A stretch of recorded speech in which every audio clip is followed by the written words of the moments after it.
Hello aspirants, welcome to the UPSC Analyzer. So today we will discuss newspaper analysis dated 31st July, and if you are liking this analysis then please like, share and subscribe. I have started my UPSC mentorship program in which I am covering current affairs from several newspapers and magazines and also discussing a static part related to every current affair in detail. If you are interested and want to join this program, for that you need to visit the Telegram group and the link of the Telegram group is in the description box. यहाँ पर first news है government stand personal law review only if sizeable majority seek change. तो यहाँ पर गोवा की बात की गई है। गोवा में अभी भी जो अप्लाई होता है वो है पोर्तुगीज सिविल कोड ऑफ 1867। तो Portuguese civil code of 1867 Goa में एप्लीकेबल होता है, जो कि एक तरीके का यूनिफॉर्म सिविल कोड है। तो गोवा में यूनिफॉर्म सिविल कोड एप्लीकेबल होता है। यूनिफॉर्म सिविल कोड क्या होता है? तो बेसिकली जो सिविल मैटर्स होते हैं, for example inheritance, marriage, divorce, उनके लिए सेम लॉज है रिगार्डलेस ऑफ रिलीजन। अगर हम पूरे इंडिया में देखें तो पूरे इंडिया में एज सच क्या एप्लीकेबल होता है? तो रिलीजन के अकॉर्डिंग यहाँ पर सिविल मैटर्स में लॉज एप्लीकेबल होते हैं। फॉर एग्जांपल यहाँ पर जो हिंदू मैरिज एक्ट है वो हिंदूज़ के लिए एप्लीकेबल होता है, बुद्धिस्ट के लिए एप्लीकेबल होता है, जैन्स के लिए एप्लीकेबल होता है, सिख्स के लिए एप्लीकेबल होता है। जो Parsi marriage and divorce act है वो यहाँ पर पारसीज के लिए एप्लीकेबल होता है। इंडियन क्रिश्चियन मैरिज एक्ट यहाँ पर क्रिश्चियंस के लिए एप्लीकेबल होता है। मुस्लिम पर्सनल लॉ शरीयत एप्लीकेशन ये एप्लीकेबल होता है मुस्लिम्स के लिए। जो आर्टिकल 44 है कॉन्स्टिट्यूशन का पार्ट 4 DPSP, वो ये बात कहता है the state shall endeavour to secure for the citizens a uniform civil code throughout the territory of India. तो यहाँ पर ये बात करता है कि स्टेट को एंडेवर करना चाहिए यूनिफॉर्म सिविल कोड को लाने के लिए। तो यहाँ पर बीजेपी के मैनिफेस्टो में भी ये था कि जो बीजेपी है वो यहाँ पर यूनिफॉर्म सिविल कोड को लेकर आएगी। लेकिन प्रॉब्लम ये है कि बेसिकली ये कॉन्करेंट लिस्ट में आता है। कॉन्करेंट लिस्ट में आता है, इसका मतलब ये है कि अगर पार्लियामेंट चाहती है कि यूनिफॉर्म सिविल कोड आए तो उसके लिए यूनिफॉर्म लॉ होना ज़रूरी है। तो UCC has long been a BJP promise since family and succession laws come under the concurrent jurisdiction of the centre and the states. तो स्टेट गवर्नमेंट इसमें स्टेट लॉ ला सकती है। तो अगर हम चाहते हैं कि यूनिफॉर्मिटी हो तो उसके लिए यहाँ पर पार्लियामेंट को लॉ इनैक्ट करना पड़ेगा। तो यही एक इसमें प्रॉब्लम है। और आपको यूसीसी का मतलब समझ आ गया कि सिविल मैटर्स में सबके ऊपर सेम लॉ एप्लीकेबल होना चाहिए रिगार्डलेस ऑफ द रिलीजन। तो फॉर एग्जांपल यहाँ पर हिंदूज़ के लिए अलग एक्ट है, मुस्लिम्स के लिए अलग एक्ट है, तो ये नहीं होना चाहिए। सबके ऊपर सेम लॉ एप्लीकेबल होना चाहिए रिगार्डलेस ऑफ देयर रिलीजन। तो ये कहता है यूनिफॉर्म सिविल कोड, जो कि आर्टिकल 44 ऑफ द DPSP में है। फिर हम यहाँ पर नेक्स्ट डिस्कस करते हैं Mirabai Chanu after winning the gold in the women's 49 kilogram weight lifting category. तो यहाँ पर चल रहे हैं कॉमनवेल्थ गेम्स बर्मिंघम में।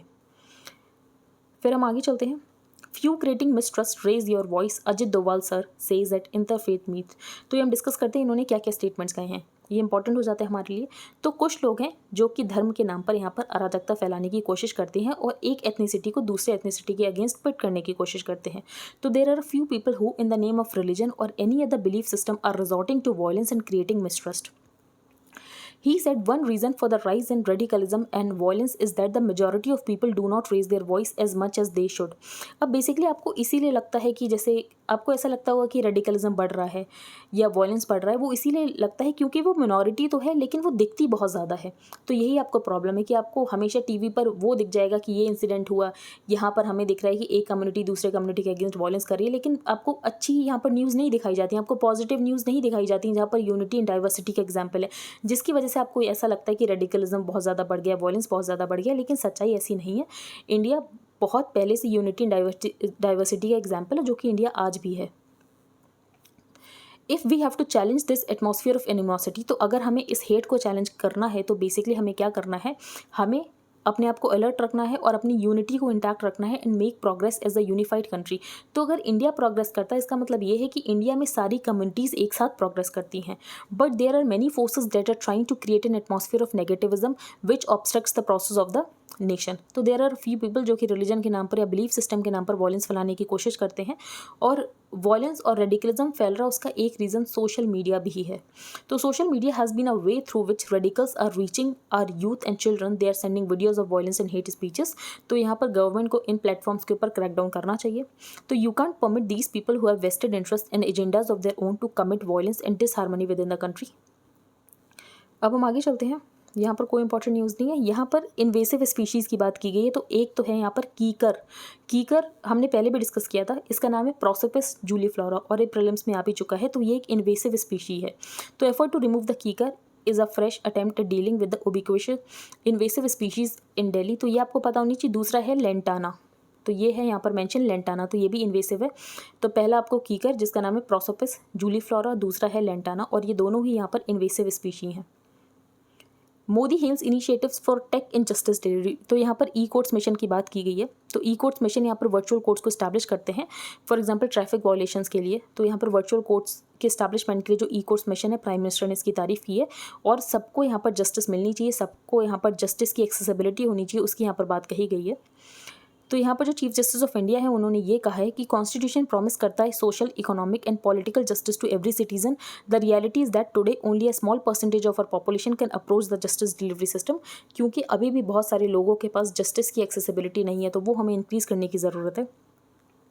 मालदीव्स के प्रेसिडेंट इंडिया आ रहे हैं, तो एक बार वो इंडिया आ जाएं, जो भी आउटकम्स होंगे हम डिस्कस कर लेंगे। यहाँ पर लंपी स्किन डिजीज़ की बात की गई है। तो लंपी स्किन डिजीज़ कैटल्स में होती है, ह्यूमंस में नहीं होती, सिर्फ कैटल्स में होती है। तो lumpy skin disease result from a virus just like the corona virus. Lumpy effects the immune system of bovines, जिसकी वजह से उनकी डेथ भी हो जाती है। तो ये कैटल्स में होती है, ह्यूमंस में नहीं होती है। अब हम आगे चलते हैं। Military must be headed by reliable people loyal to communist party. तो यहाँ पर जो चाइनीज़ प्रीमियर हैं इनका ये कहना है कि चाइनीज़ मिलिट्री उन्हीं के द्वारा हेड होनी चाहिए जो कि चाइनीज़ कम्युनिस्ट पार्टी को लेकर बहुत ज़्यादा लॉयल हैं। फिर यहाँ पर चाइना ने ताइवान कोस्ट के आसपास ड्रिलिंग शुरू कर दी है। तो चाइना का ये कहना है, जो नैन्सी पेलोसी हैं यूएस हाउस ऑफ रिप्रेजेंटेटिव्स की स्पीकर, की अगर वो ताइवान को विजिट करती हैं तो यहाँ पर सीरियस कॉन्सिक्वेंसेस हो सकते हैं। अब चाइना का ये मानना है जो ताइवान है वो चाइना का ही पार्ट है और एक ही चाइना है, वो यही मेनलैंड चाइना है और ताइवान यहाँ पर चाइना का ही पार्ट है। इसीलिए ताइवान के पास कोई भी राइट नहीं है कि ताइवान यहाँ पर फॉरेन रिलेशंस को स्टैब्लिश करे। फिर यहाँ पर बात की गई है श्रीलंका की। तो श्रीलंका का जो डेट है वो है $51 बिलियन। तो बहुत ज़्यादा डेट है श्रीलंका के ऊपर। फिर यहाँ पर लुलू लैंड की बात की गई। तो ये जो लुलू मॉल की कंट्रोवर्सी थी यूपी में, उसके बारे में हम डिस्कस नहीं करेंगे। The dragon in the room. तो यहाँ पर सबसे पहले बात की गई है कारगिल वॉर की। तो कारगिल वॉर हम जीत गए थे। इसके अलावा जो बांग्लादेश लिबरेशन वॉर थी वो भी हम जीत गए थे। हम कौन सी वॉर हारे थे? तो वो हम चाइना के साथ वॉर हारे थे। On July 26, 2022 the nation celebrated the 23rd Kargil Vijay Diwas. तो हम ये जो दोनों वॉर्स जीते हैं ये हम पाकिस्तान से जीते हैं और पाकिस्तान के साथ अगर हमारी आज भी वॉर हो जाएगी तो हम वो भी जीत जाएंगे। लेकिन प्रॉब्लम है कि चाइना के एग्रेशन को क्या आज हम फेस कर पाएंगे? तो ये ऑथर ने यहाँ पर क्वेश्चन किया है। तो both victories were against Pakistan despite 2 earlier wars in 1947 and 1965। Pakistan had not learn to live in peace with India. It attempted to sneak into Indian territory in Kargil in 1999। तो बेसिकली 1971 में भी हारने के बाद इनको अकल नहीं आई थी और इन 1999 में कारगिल में इन्होंने इन्फिल्ट्रेट करने की कोशिश की और उसमें भी ये लोग हार गए। फिर यहाँ पर बात की गई जो एलिफेंट इन द रूम है that is dragon, that is China. तो चाइना के एग्रेशन को कैसे फेस करना है, बीजेपी इसके बारे में क्लूलेस है, ऐसा यहाँ पर ऑथर ने कहा है। अब यहाँ पर प्राइम मिनिस्टर ने जब गलवान वैली इंसिडेंट हुआ था उसके बाद यहाँ पर प्राइम मिनिस्टर ने ऑल पार्टी मीटिंग की और उस ऑल पार्टी मीटिंग के बाद यहाँ पर प्राइम मिनिस्टर ने ये कहा कि कोई भी इंट्रूजन हुआ ही नहीं है, लेकिन सच में इंट्रूजन हुआ था। और बेसिकली फिंगर 4 और फिंगर 8 के बीच का जो एरिया है लगभग 1000 स्क्वायर किलोमीटर का एरिया, वहाँ पर जो इंडियन ट्रूप्स पहले पेट्रोलिंग कर पाते थे आज हम पेट्रोलिंग नहीं कर पाते हैं। तो China claims that LAC runs through finger 4 and not finger 8. The area between finger 4 and finger 8 was patrolled and controlled by the India before May 2020. लेकिन आज हम वहाँ पर पेट्रोलिंग नहीं कर पाते हैं। China considered nothing on hot springs. India wanted to discuss Demchok and Depsang, लेकिन चाइना ने डिस्कस करने से मना कर दिया देमचौक और देपसांग को। इसके अलावा जो चाइना है वो पूरा गलवान एरिया को क्लेम करता है। तो China claims the entire Galwan valley. इसके अलावा चाइना ने 5G नेटवर्क्स तक पहुँचा दिए हैं LAC में। तो आपको ये समझ आ रहा है कि चाइना कितना ज़्यादा इंफ्रास्ट्रक्चर बिल्ड कर रहा है along the LAC। It is settling it's citizens in the new villages. तो सैटेलाइट पिक्चर्स हैं जो कि ये कन्फर्म करते हैं। अब चाइना ये सब क्यों करता है? चाइना क्यों बेमतलब की वॉर चाह रहा है इंडिया के साथ? तो बेसिकली चाइना ये चाहता है कि अगर एशिया में कोई डोमिनेट करे तो वो चाइना हो और इंडिया चाइना से हायरार्की में नीचे आए। और चाइना ऐसा इसीलिए कर पा रहा है क्योंकि चाइना की इकोनॉमिक और मिलिट्री कैपेबिलिटीज़ इंडिया के कंपैरिजन में बहुत ज़्यादा हैं। तो यहाँ पर यही बात बताई गई कि China would like to see India slotted into a subordinate role in an Asia dominated by itself. तो चाइना ये चाहता है कि एशिया का जो डोमिनेशन है उसमें चाइना सबसे ऊपर हो और हायरार्की में इंडिया उसके नीचे हो। The gap between the economic and military capabilities of the two countries continues to expand in favour of China. फिर यहाँ पर नेक्स्ट बात की गई संथाल रिबेलियन की। तो संथाल रिबेलियन की इसीलिए बात की गई है क्योंकि जो हमारी मैडम प्रेसिडेंट है वो बिलोंग करती है संथाल ट्राइब को। तो couple of generations ago in June 1855 to be precise the ancestors of today's Santhals। तो संथाल्स ने यहाँ पर रिबेलियन किया था led by Sidhu and Kanhu. अब इन्होंने क्यों यहाँ पर रिबेलियन किया था, तो बेसिकली रीज़न यही था कि इनका बहुत ज़्यादा एक्सप्लॉइटेशन होता था by the zamindars, darogas and by the colonial powers. तो यहाँ पर जो ब्रिटिशर्स थे वो इनको यूज़ करना चाहते थे as a labour force for the expansion of agriculture. तो इनको as such cheap labour force की तरह यूज़ किया जाता था। लेकिन बाद में क्या किया, इनका जो लैंड है वो लेने लग गए। तो बेसिकली इनका लैंड लेना शुरू कर दिया, इनसे बेगारी कराना शुरू कर दिया। बेगारी का मतलब होता बॉन्डेड लेबर, तो इनसे बॉन्डेड लेबर का काम कराना शुरू कर दिया, जिसकी वजह से बेसिकली यहाँ पर इन्होंने रिबेल कर दिया था 1855 में। तो other non tribal caste groups ने भी इनको यहाँ पर ज्वाइन किया था। तो ग्रेट रिवोल्ट और the Hul was preceded by many acts of violence against the zamindars and the money lenders but were suppress too easily.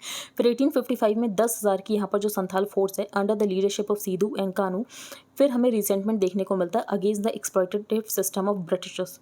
फिर other non tribal caste groups ने भी ज्वाइन किया और यहाँ पर बात की गई कि दीकूस को एलिमिनेट करना है। दीकूस कौन है, तो ये आउटसाइडर्स के लिए टर्म यूज़ करते थे दीकूस। और यहाँ पर इनकी एक डीटी का नाम बताया गया जो कि थी Thakur Bonga, there supreme deity. तो Sidhu and Kanu invoked magical powers and the divine instruction of Thakur Bonga, the supreme deity, to eliminate the zamindars and kick out the dikus. तो दीकूस यहाँ पर आउटसाइडर के लिए टर्म यूज़ करते थे दीकूस। और फिर सीधू को यहाँ पर ब्रिटिशर्स ने पकड़ लिया, फिर बाद में कानू को भी यहाँ पर ब्रिटिशर्स ने पकड़ लिया था। तो ऑथर ने ये बताया है कि उस रिवोल्ट के बाद भी, आज भी जब इंडिपेंडेंस हमें मिल भी गई उसके बाद भी आज भी संथाल्स बहुत ज़्यादा मार्जिनलाइज्ड है। तो Santhals is nothing more than gigantic reservoir of cheap labour even today. तो आज भी उनको चीप लेबर की तरह यूज़ किया जाता है। The places where they were transported by the colonial and post independence administration, for example उनको टफ टेरेन्स में भेजा जाता है इंफ्रास्ट्रक्चर को बिल्ड करने के लिए। तो आज भी बेसिकली उनका उतना ही मार्जिनलाइजेशन है। तो ये यहाँ पर ऑथर ने बताया है। उनको यहाँ पर डिस्प्लेस किया जाता है डेवलपमेंट के नाम पर, उसके लैंड ले लिए जाते हैं उनके। EPFO no tweak to investment life certificate process eased. तो यहाँ पर सेंट्रल बोर्ड ऑफ ट्रस्टीज़ की मीटिंग हुई है। सेंट्रल बोर्ड ऑफ ट्रस्टीज़ ने यहाँ पर कुछ डिसीजन लिए हैं। तो फॉर एग्जांपल जो पेंशनर्स होते हैं, तो कुछ पेंशनर्स की यहाँ पर एज बहुत ज़्यादा हो जाती है, तो ऐसे में बायोमेट्रिक ऑथेंटिकेशन करने में थोड़ी प्रॉब्लम होती है। तो प्रोसेस को ईज करने के लिए ये कह दिया गया है कि वो ऑप्ट कर सकते हैं फॉर द फेस ऑथेंटिकेशन। तो among other decisions, the employees provident fund organisation launched a face authentication facility to allow it 72 lakh pensioners to submit digital life certificates from any location. और वो यहाँ पर फेस ऑथेंटिकेशन कर सकते हैं क्योंकि biometrics को कैप्चर करने में प्रॉब्लम होती है। तो यही बात यहाँ पर मेंशन है। It launch the face authentication technology for pensioners which will allow aged pensioners who face difficulties in getting the biometrics, क्योंकि ओल्ड एज हो जाती है जिसकी वजह से प्रॉब्लम होती है। EPFO अभी 15% जो फंड्स हैं वो इन्वेस्ट कर सकता है इक्विटी में। इसके अलावा ये यहाँ पर ETFs में भी इन्वेस्ट कर सकता है, लेकिन इंडिविजुअल शेयर्स में इन्वेस्ट नहीं कर सकता है। तो EPFO can invest up to 15% of its funds in equity as per the pattern of investment notified by the centre. It invest only in exchange traded funds and not individual shares.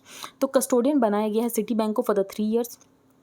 Finance ministry यहाँ पर EPF interest rate को ratify करती है, जो कि CBT recommend करता है। तो CBT यहाँ पर इंटरेस्ट रेट को रिकमेंड करता है लेकिन रेटिफाई करती है फाइनेंस मिनिस्ट्री।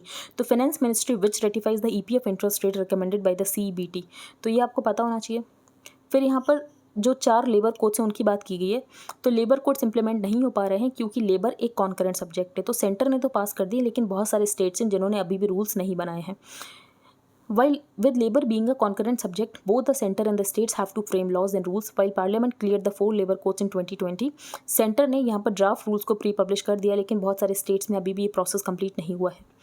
अब यहाँ पर ये सोचा जा रहा है कि कब इसको इम्प्लीमेंट किया जाए। तो हो सकता है कि इसको 2024 के इलेक्शंस के बाद इम्प्लीमेंट किया जाए, क्योंकि सेंटर नहीं चाहती कि कोई प्रोटेस्ट हो जाए। तो while early 2023 is being considered a feasible option, the fact that it cuts to close to the 2024 general elections. और हो सकता है कि इन कोर्ट्स का कोई स्पिल ओवर इम्पैक्ट देखने को मिले, जैसे कि फार्म लॉस डिबैकल हमें देखने को मिला। अब यहाँ पर 4 लेबर कोड्स की बात की गई है। पहला है code on wages 2019, the industrial relations code 2020, the code on social security 2020 and the last is the OSH occupational safety and health code 2020। तो यही था आज के न्यूज़पेपर में। एक बार हम रिवाइज कर लेते हैं। तो सबसे पहले जो फर्स्ट पेज पर बात की गई है यूनिफॉर्म सिविल कोड की, आर्टिकल 44 DPSP पार्ट 4 में, जो कि यहाँ पर यूनिफॉर्म सिविल कोड की बात करता है। यूनिफॉर्म सिविल कोड का मतलब ये होता है कि जो सिविल मैटर्स हैं जैसे कि इनहेरिटेंस, मैरिज, डिवोर्स, उनमें सेम लॉज एप्लीकेबल होगा हर इंसान के ऊपर रिगार्डलेस ऑफ द रिलीजन। तो फॉर एग्जांपल अभी जैसे हिंदू मैरिज एक्ट है, पारसी मैरिज एक्ट है, क्रिश्चियंस के लिए अलग एक्ट है, मुस्लिम्स के लिए अलग एक्ट है, ऐसा नहीं होगा। सबके लिए यहाँ पर सेम लॉज गवर्न किए जाएंगे। तो सेम लॉज होंगे गवर्न करने के लिए, तो उसके लिए UCC है। गोवा में हम कह सकते हैं UCC है, क्योंकि गोवा में अभी पोर्टुगीज सिविल कोड ऑफ 1867 वही यहाँ पर कंटिन्यू हो रहा है। फिर यहाँ पर बात की गई है नेक्स्ट न्यूज़। तो यहाँ पर जो अजय डोभाल सर ने कुछ स्टेटमेंट्स कहे हैं, तो वो आप एक बार रीड कर सकते हो, उससे ज़्यादा वो इंपॉर्टेंट नहीं है। फिर हम यहाँ पर आगे चलते हैं। तो कीका ट्री जिसका कि नाम है प्रोसोपस जूलीफ्लोरा और दूसरा है लेंटाना, दोनों ही इन्वेसिव स्पीशी हैं। फिर यहाँ पर हमने लंपी स्किन डिजीज़ डिस्कस की थी। तो लंपी स्किन डिजीज़ कैटल में होती है, ह्यूमंस में नहीं होती है। Modi hails initiatives for tech and justice delivery, तो यहाँ पर ई कोर्ट्स मिशन की बात की गई है जिसकी वजह से वर्चुअल कोर्ट्स को स्टैब्लिश किया गया था इंडिया में। तो लंपी स्किन डिजीज़ हमने उससे पहले डिस्कस कर ली। फिर यहाँ पर हमने military must be headed by reliable people loyal to communist party, ये ज़्यादा इंपॉर्टेंट नहीं है। फिर यहाँ पर हमने डिस्कस किया ड्रैगन इन द रूम, तो चाइना के जो एग्रेशन है उसके साथ कैसे डील किया जाए, तो गवर्नमेंट उसके बारे में क्लूलेस है, ऐसा यहाँ पर ऑथर का कहना है। और चाइना ये चाहता है कि चाइना हायरार्की में सबसे ऊपर रहे, एशिया में चाइना डोमिनेट करे और इंडिया हायरार्की में चाइना से नीचे रहे। फिर यहाँ पर संथाल रिबेलियन की बात की गई है जो कि 1855 में हुआ था। It was led by Sidhu and Kanu और ब्रिटिशर्स के अगेंस्ट हुआ था क्योंकि ब्रिटिशर्स की पॉलिसीज़ बहुत ज़्यादा एक्सप्लॉयटेटिव थी। ब्रिटिशर्स यहाँ पर ट्राइबल्स का लैंड ले रहे थे और उनसे एक तरीके की बेगारी करवा रहे थे, एक तरीके का बॉन्डेड लेबर बनाकर उनसे काम कराया जा रहा था। यहाँ पर जो संथाल्स का रिबेलियन था उसको हल भी कहा जाता है और द ग्रेट रिवोल्ट भी कहा जाता है। और ये यहाँ पर आउटसाइडर्स के लिए टर्म यूज़ करते थे दीकू, तो ये आपको टर्म याद रखना है दीकूज, ये यहाँ पर आउटसाइडर्स के लिए जो टर्म यूज़ किया जाता था। फिर यहाँ पर हमने डिस्कस किया इकॉनमी पेज पर कि ईपीएफओ में कोई इन्वेस्टमेंट में ट्वीक नहीं किया गया, तो बेसिकली अभी भी 15% ही इक्विटी में इन्वेस्ट किया जाएगा, लेकिन इंडिविजुअल शेयर्स में इन्वेस्ट नहीं किया जा सकता है। यहाँ पर कौन इंटरेस्ट रेट को रिकमेंड करता है, तो वो रिकमेंड करती है सेंट्रल बोर्ड ऑफ ट्रस्टीज़, लेकिन फाइनल डिसीजन जो यहाँ पर लेता है वो होती है फाइनेंस मिनिस्ट्री।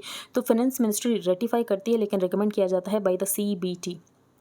फिर यहाँ पर 4 लेबर कोड्स की बात की गई जो कि अभी तक इम्प्लीमेंट नहीं हो पाए हैं क्योंकि बहुत सारे स्टेट्स ने अभी भी रूल्स को नहीं बनाया। लेबर एक कॉन्करेंट सब्जेक्ट है तो यहाँ पर स्टेट्स को भी रूल बनाना ज़रूरी हो जाता है। तो आई होप आपको सब कुछ क्लियर हो गया हो। If you like the video then please like share and subscribe. Thank you and have a nice day.